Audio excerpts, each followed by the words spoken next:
मेरे दोस्त, आज की इस वीडियो में आप जानोगे पेटीएम पोस्टपेड से रिलेटेड सभी क्वेश्चंस और उनके आंसर्स के बारे में। जैसे इनमें से बहुत सारे क्वेश्चंस ये रहेंगे, पेटीएम पोस्टपेड ट्रांसफर होगा बैंक अकाउंट में या नहीं, अगर होगा तो उसमें कोई प्रॉब्लम तो क्रिएट नहीं होगी, और वो होगा तो किस तरह से होगा। और दोस्तों, वो दूसरा क्वेश्चन हमारा ये भी रहेगा कि आपको पेटीएम पोस्टपेड का जो आप बिल पेमेंट के दौरान यानी कि अगले महीने की 1 तारीख को आपका चार्ज जो लग जाता है वो क्यों लग जाता है, आपका अमाउंट कट जाता है कन्वीनियंस फीस के नाम पर, वो क्यों कटता है। दोस्तों, बहुत सारे लोगों के माइंड में ये क्वेश्चन होता है कि पेटीएम पोस्टपेड में एरर आता है, पेमेंट नहीं कर पाती, वो क्यों होता है। और अक्सर लोगों के माइंड में ये क्वेश्चन होता है कि पेटीएम पोस्टपेड की लिमिट को इंक्रीज कैसे किया जा सकता है। इस बारे में भी हम बात करेंगे। दोस्तों, पेड की जो सैंक्शन लिमिट होती है पेटीएम पोस्टपेड की, वो अक्सर लोगों के माइंड में क्वेश्चन होता है, जो कि पेटीएम पोस्टपेड सैंक्शन लिमिट क्या होता है और पेटीएम पोस्टपेड की अवेलेबल लिमिट क्या होता है, इस बारे में भी हम बात करने वाले हैं। दोस्तों, लास्ट क्वेश्चन हमारा रहेगा पोस्टपेड की ईएमआई, यानी कि पेटीएम पोस्टपेड ईएमआई में किस तरह से कन्वर्ट कर सकते हैं अगर आप बिल पेमेंट नहीं कर पा रहे हैं पूरा टोटल में एक बार। तो दोस्त, किस तरह से करते हैं आज की इस वीडियो में हम इसी बारे में जानने वाले हैं। आप भी जानना चाहते हो इन सभी क्वेश्चन का आंसर के बारे में, तो आज की इस वीडियो को लास्ट तक जरूर से देखते रहिए।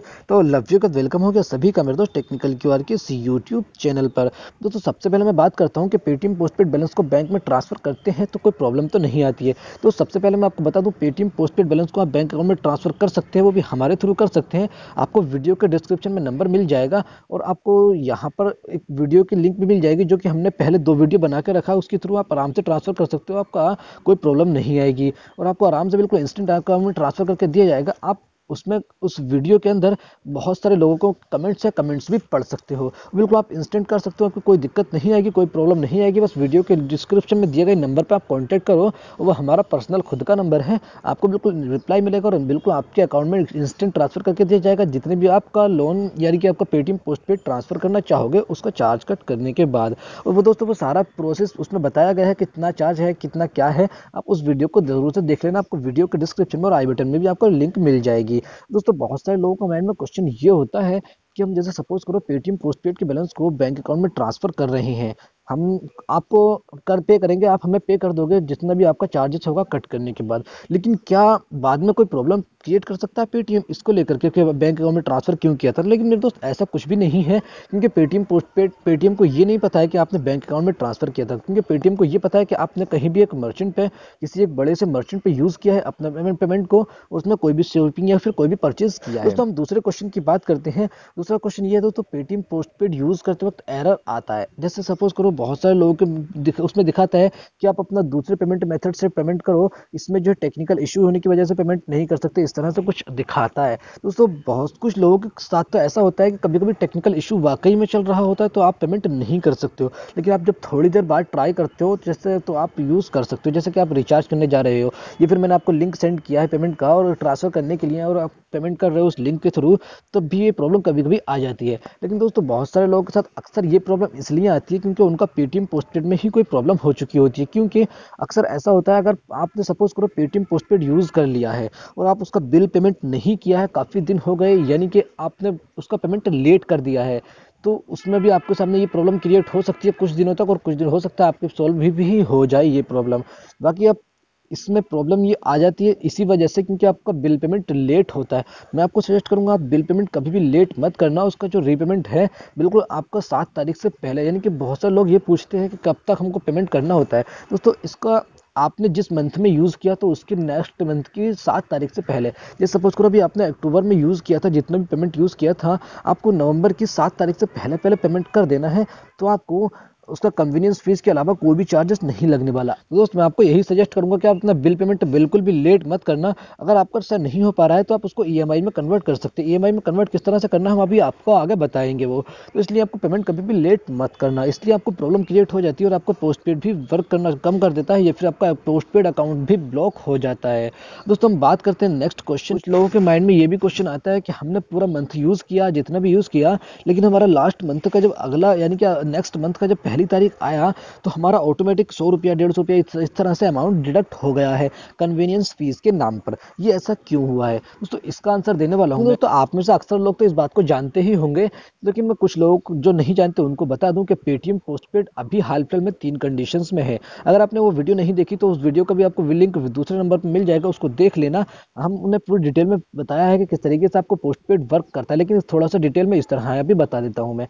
पोस्टपेड लाइट और डी लाइट और ई लाइट 3 कंडीशंस में होता है। अगर आपके पास डिलाइट और इलाइट है तो आपको कोई भी चार्ज नहीं देने वाला है। आप बिल्कुल आराम से यूज़ करोगे, जितनी भी लिमिट होगी और आप यूज़ करो, बैंक अकाउंट में जो भी करो आपका, लेकिन पेटीएम आपसे कोई भी चार्जेस कट नहीं करेगा कन्वीनियंस फीस के नाम पर। लेकिन अगर आपका लाइट है तो आपको 2% पेटीएम लाइट कंडीशन के नाम पर आपको कन्वीनियंस फीस के नाम पर कट कर लेगा। अगर आपने मान लो 1,000 रुपये यूज़ किया तो आपको उसका 2% आपको पेमेंट करना पड़ेगा, यानी कि वो ऑटोमेटिक डिडक्ट कर लेगा आपकी पोस्टपेड लिमिट में से, जो भी नेक्स्ट मंथ की लिमिट होगी उसमें से। कुल मिलाकर अगर आपका लाइट कंडीशन का पेटीएम पोस्टपेड है तो आपको 2% का चार्ज देना पड़ेगा, जितना भी आपने यूज़ किया उसका टोटल। तो मेरे दोस्त अब हम बात करते हैं पेटीएम पोस्टपेड की सैंक्शन लिमिट क्या होती है और पेटीएम पोस्टपेड की लिमिट क्या होती है।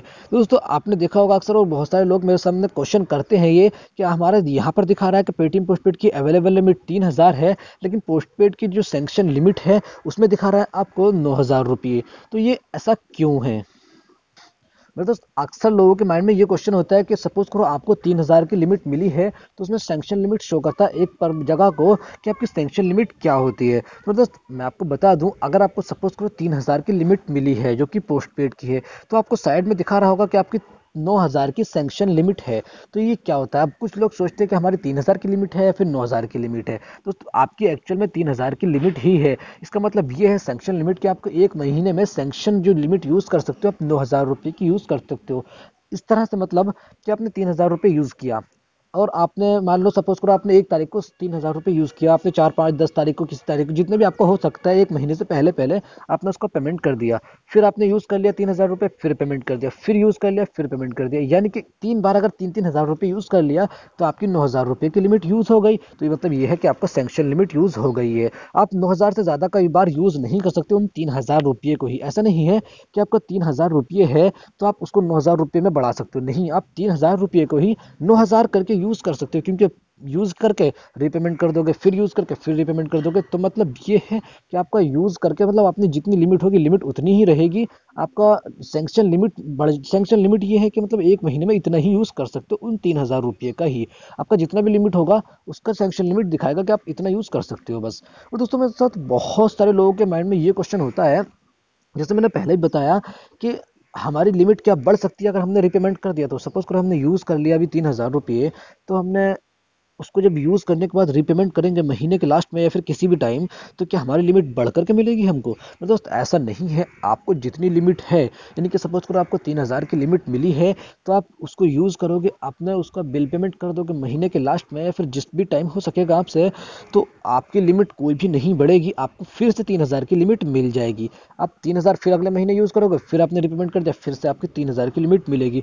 दोस्त बहुत सारे लोग पूछते हैं कि इसका लिमिट इंक्रीज़ कब होगी? तो मेरे दोस्त ये कोई कंफर्म न्यूज़ तो नहीं लगती शायद मुझे, लेकिन हाँ एक रूमर्स तो था जो कि मुझे सुनने में आया था कि ये पेटीएम पोस्टपेड की लिमिट इंक्रीज करने का ऑप्शन 1 साल बाद मिलने वाला है, जो कि आपको लिमिट मिलेगी उसके 1 साल बाद। अब दोस्तों ये कहाँ तक ठीक है, मैंने अभी इस पर कोई रिसर्च नहीं किया है, लेकिन हाँ सुनने में मेरे को आया था कि आप 1 साल बाद उसको पेटीएम की लिमिट को इंक्रीज करने का ऑप्शन आ जाएगा। क्योंकि इसलिए आ सकता है कि आप 1 साल तक जब यूज़ करोगे तो आपका क्रेडिट स्कोर अच्छा हो जाएगा, आपको पेटीएम पोस्टपेड के ट्रांजैक्शन अच्छे हो जाएंगे, पेटीएम पोस्टपेड को लगेगा कि हाँ आपके ट्रांजैक्शन अच्छे हैं, क्रेडिट स्कोर अच्छा है, तो आपको आराम से फिर लिमिट इंक्रीज करने का ऑप्शन मिल सकता है। अब हम बात करते हैं सबसे आखिर वाले क्वेश्चन के बारे में, जो कि पेटीएम पोस्टपेड की ईएमआई कन्वर्ट किस तरह से करना है। दोस्तों मैं आपको कुछ स्क्रीनशॉट्स की मदद से समझा देता हूँ। आपको जब पेटीएम पोस्टपेड में क्लिक करोगे, दोस्तों बहुत सारे लोग सोचते हैं कि हमारा तो हमने पेमेंट कर दिया, यानी कि हमने यूज़ कर लिया, लेकिन उसको रीपेमेंट करने का ऑप्शन आ रहा है बस, और उसका कन्वर्ट ईएमआई में क्लिक करने का ऑप्शन नहीं आ रहा है। यानी कि ईएमआई में जब हम क्लिक करते हैं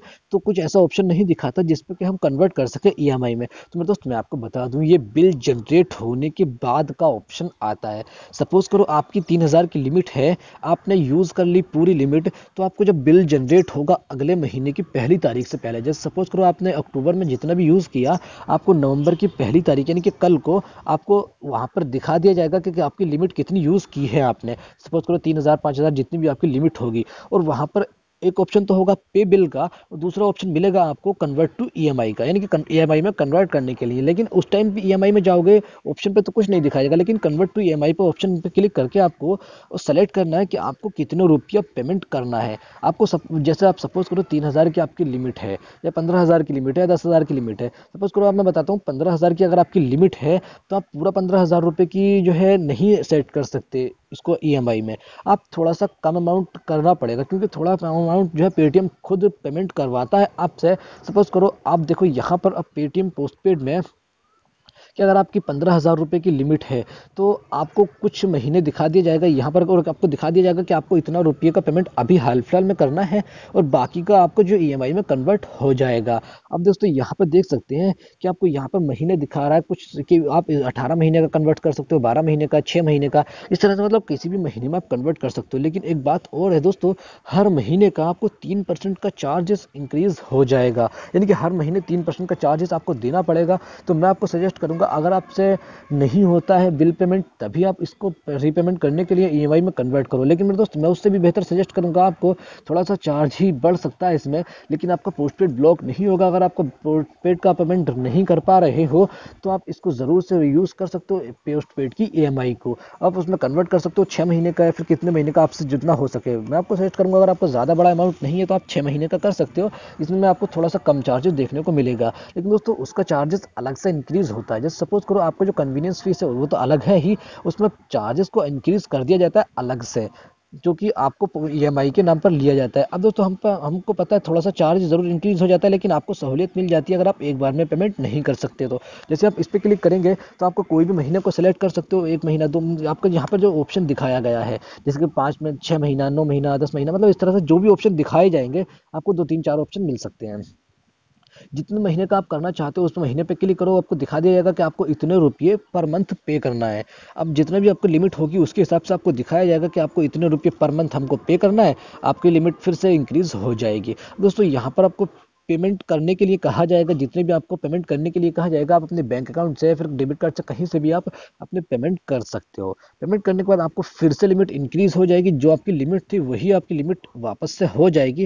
अब जो सपोज करो यहाँ पे 15,000 रुपये की लिमिट थी तो 1,500 रुपये का पेमेंट करना पड़ा है और बाकी का जो पेमेंट है वो ईएमआई में कन्वर्ट हो चुका है। इसलिए मेरे दोस्त आपको जो है पूरा अमाउंट का ईएमआई नहीं कन्वर्ट होता, थोड़ा अमाउंट आपको पेमेंट करना होता है। अब वो आपकी फिर से लिमिट यूज़ हो जाएगी, आप फिर से लिमिट यूज़ कर सकते हो आपकी जितनी लिमिट थी, लेकिन वो आपकी जो कन्वर्ट हो चुकी है ईएमआई में आप उसको आराम से महीने के महीने पे कर सकते हो जितने भी आपको दिखाया गया है। अगर आप चाहते हो आपको कोई भी ज़्यादा चार्जेस नहीं लिया जाए, लेकिन अगर आप महीने में उतना भी पे नहीं कर सकते तो आपको मुझे लगता है शायद अकाउंट भी ब्लॉक हो सकता है और बहुत ज़्यादा चार्जेस भी बढ़ सकते हैं।